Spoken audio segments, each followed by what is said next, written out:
Hi, this is Darren with Amara. I wanted to show a video on how to help make subtitles accessible for the deaf and hard of hearing. This is just a few methods. I realize that there's kind of a lot that goes into this, but this is just hopefully a way to get some of the basics out of the way for some deaf and hard of hearing users.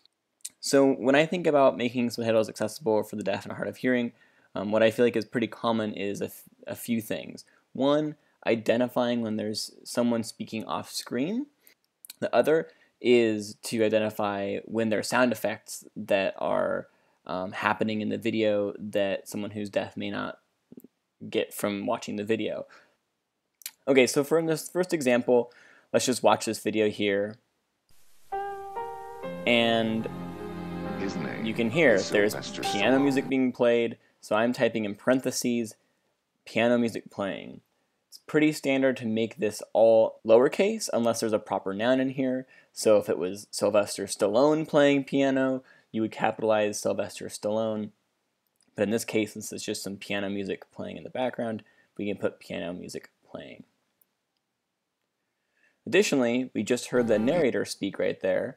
So we'll want to make sure that we identify that the narrator is the person who's speaking and also put what he's saying in italics so that it's really clear who's saying what and that they are off screen. The way to italicize text is to wrap it in asterisks. So that's Shift 8 on your keyboard. So the catch here is that you don't need to keep saying narrator, narrator, narrator in each subtitle after this. If the narrator's saying one big long statement that takes 5 subtitles to be said, you only need to identify him or her in the first subtitle and then follow that with italics until there's a change in speaker. Now, let's get into some sound description of another kind. So in this scene, we're going to see this man with a bat hit this lamp, threatening the star of the movie Rocky. And let's just see how you capture that. I'll break both your arms so they don't work for you.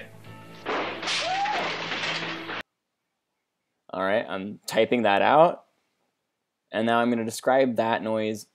I'm going to go ahead and call that a loud crash.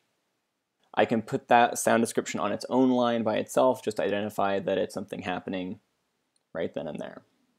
So next up we're going to see a scene where Rocky is screaming at somebody, and in the scene Rocky's going to go off screen.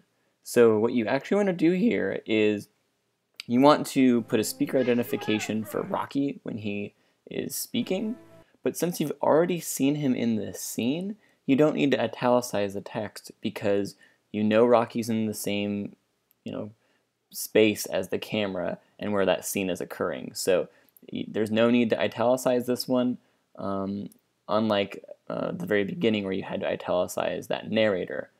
Also note that if you're doing a different type of video, let's say a tutorial about how to use a piece of software, and all that's happening is that there's some person giving a tutorial that's never on screen, you don't need to italicize that person's text.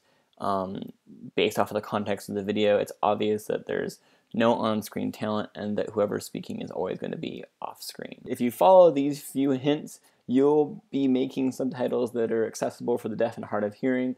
Folks around the world will love you for it. Thanks for watching this video, and I hope that this helps improve your subtitling quality, and good luck on Amara.